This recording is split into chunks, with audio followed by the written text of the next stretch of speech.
Student अस्सलाम वालेकुम। Student ये लेक्चर बायोटेक्नोलॉजी का पार्ट सेकंड है यानी पार्ट बी, और हमने पढ़ा था steps for gene cloning. Gene cloning में हमने जीन ऑफ इंटरेस्ट पढ़ा था।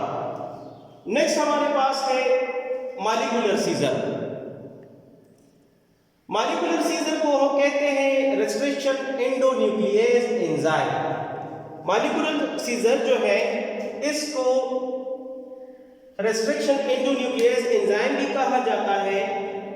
Definition: these are the specific enzyme which is called restriction endonuclease enzyme, ठीक है, which cut the DNA into hanging sequences, जो कि डीएनए को हैंगिंग सीक्वेंस पे कट लगाता है। And these enzyme are found in bacteria, और ये एंजाइम जो है बैक्टीरिया में पाए जाते हैं। किस तरह हैंगिंग सीक्वेंस में कट लगाता है? लेट्स सपोज ये एक डीएनए सीक्वेंस है लाइक दिस। अब यहां पे जब ये एंजाइम कट लगाता है तो ये कुछ इस डायरेक्शन में इस तरह लगाता है। फॉर एग्जांपल ये एक डीएनए सीक्वेंस का अगर आप देखें तो ये एक कट लग गया, यहां पे दूसरे साइड पे भी कट लग गया है, तो इसको हम कहते हैं हैंगिंग सीक्वेंस। ये वाला और ये वाला, that is called hanging sequences like this, hanging sequences.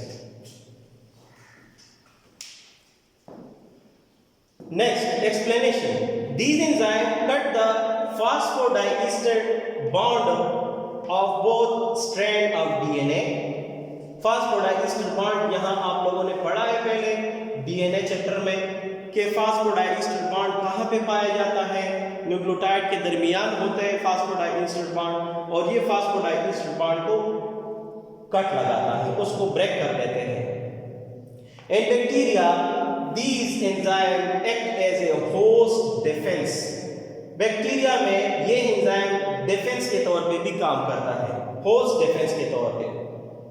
Bacteria का अपना एंजाइम है और बैक्टीरिया सेल को प्रोटेक्शन भी देता है, because they cut and inactivate the DNA of infective viruses. अगर कोई वायरस बैक्टीरिया के ऊपर अटैक करता है तो ये एंडोन्यूक्लियस इनसाइड बैक्टीरिया मौजूद होता है और ये बैक्टीरिया वायरस डीएनए को कट लगाता है और उसको इनएक्टिवेट करता है। फॉर एग्जांपल EcoR1 ये एंजाइम है isolated from E coli bacteria. E coli मतलब इशेरिशिया कोलाई बैक्टीरिया से आइसोलेट किया जाता है। Hind 2 and Hind 3 is isolated from Haemophilus influenzae. Next उसका एग्जांपल है a number EcoR1। EcoR1 enzyme है, it is a restriction enzyme obtained from E coli bacteria, मतलब Escherichia coli bacteria से हासिल किया जाता है, which cut the sequence GAATTC into hanging sequences. ये यहां पे ये एक डीएनए है, मतलब GAATTC CTTGAA, ये किस तरह कट लगाता है? ये यहां पे इस डायरेक्शन में लाइक दिस, यहां पे कट लगाता है, यहां पे कट लगा के इसको हैंगिंग सीक्वेंस में कन्वर्ट करता है लाइक दिस। ये इसका हैंगिंग सीक्वेंस है, hanging sequence. B number another enzyme which cut the DNA into blunt end sequence are called as SMA1, मतलब SMA1 obtained from Serratia marcescens, which cut CCCGGG sequence as like this। ये DNA है CCCGGGCCC DNA sequence है। यहाँ पे ये enzyme SMA1 enzyme और ये सी सी सी जी जी जी, ये यहाँ पे कट लगाता है और यहाँ पे दो में डिवाइड कर लेता है और कुछ इस तरह कट लगाता है। तो इसको हम कहते हैं ब्लंट एंड सीक्वेंस या ब्लंट एंड सिंपल हम कहते हैं। नेक्स्ट हमारे पास है vector. What is vector? Vector को हम मॉलिक्यूलर कैरियर भी कहा जाता है, कैरियर ले जाने वाला है। So vector are those agent which carry genes to expression systems. Vector easily replicate in bacterial cells. Characteristics of vector. A number point है origin of replication. Origin of replication. Every vector should have its own origin point where replication starts. B number point, selectable marker का मतलब क्या है? Every vector must have selectable marker gene. So these may be antibiotic resistant genes और ampicillin resistant gene. मतलब वो gene जो antibiotic resistance genes होते हैं। Polylinker MCS का मतलब क्या है? MCS mean multiple cloning site. So every vector should have MCS where foreign DNA are inserted. Size. Vector should have small desirable size so that can easily enter into the bacterial cell. अगर small size है तो आसानी से enter होगा. For example, the size of plasmid cloning vector is from 0.5 to 8 kilobase. Example of vectors. A number plasmid. It is a circular DNA in bacteria.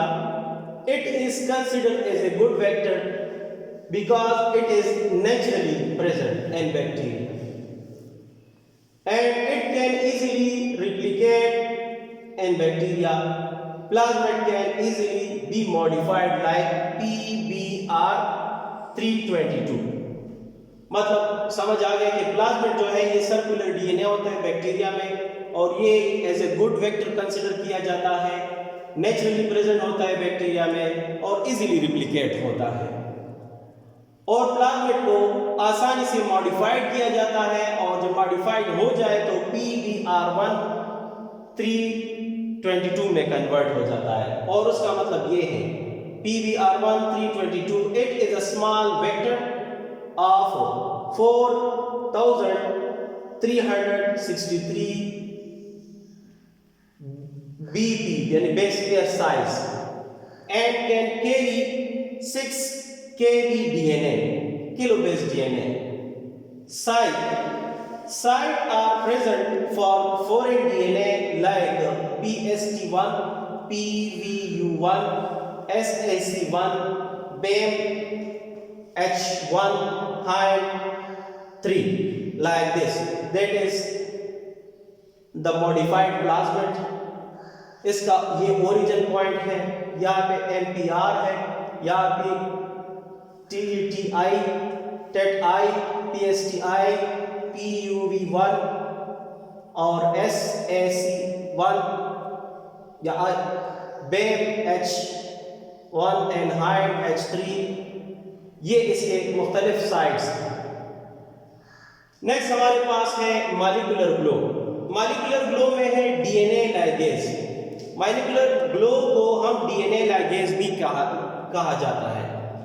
These enzymes join the two ends of DNA molecule. ये DNA molecules जो break हुआ होता है उसको दोनों आपस में joint करता है। These enzymes form phosphodiester bond between two nucleotides. Between two nucleotides.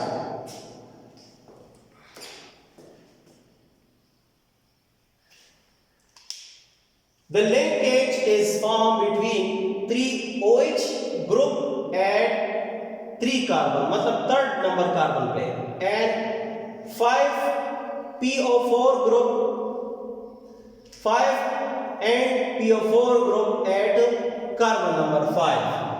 किस तरह? डायग्रामेटिकली देखिए, ये एक न्यूक्लियोटाइड है और ये दूसरा न्यूक्लियोटाइड है। अब फर्स्ट न्यूक्लियोटाइड देखें तो इसका नाइट्रोजीनियस बेस, ये शुगर और ये वाला phosphate, that is the phosphate group. अब दूसरा न्यूक्लियोटाइड देखें तो ये फास्फेट ग्रुप, ये शुगर और ये नाइट्रोजीनियस बेस।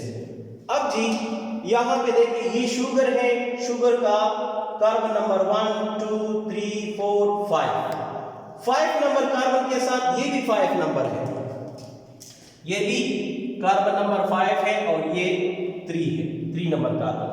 तो यहां पे 3 नंबर कार्बन के साथ दूसरे न्यूक्लियोटाइड का फास्फेट ग्रुप अटैच होता है। इसका मतलब यह है कि थर्ड कार्बन एंड, और कार्बन नंबर 5 के साथ मतलब शुगर जो है, इस फास्फेट को हमने मतलब यहाँ पे शुगर है और शुगर के कार्बन नंबर 5 के साथ ये वाला पोर्शन अटैच है। तो इसके दरमियान मतलब ये है कि एक ये वाला बॉन्ड और एक ये वाला बॉन्ड, इन दोनों बॉन्ड्स को हम क्या कहते हैं? फास्फोडाइईस्टर बॉन्ड कहते हैं, फास्फोडाइईस्टर बॉन्ड या लिंकेज। तो दोनों न्यूक्लियोटाइड कुछ इस तरह दोबारा अटैच होता है और ये लाइगेज एंजाइम की मदद से। Example, most commonly used ligase enzyme is T4 DNA ligase.